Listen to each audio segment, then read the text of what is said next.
How to install WHM and Cpanel on your DigitalOcean account. Of course, you need to log in to your DigitalOcean account, then create a droplet. After that is we need to customize the droplet. You can choose the size of the droplet if you want.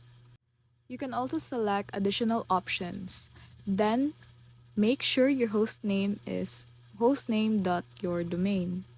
Once finalized is, you will get an email. It means your server is now ready and you can start installing the cPanel or WHM on it.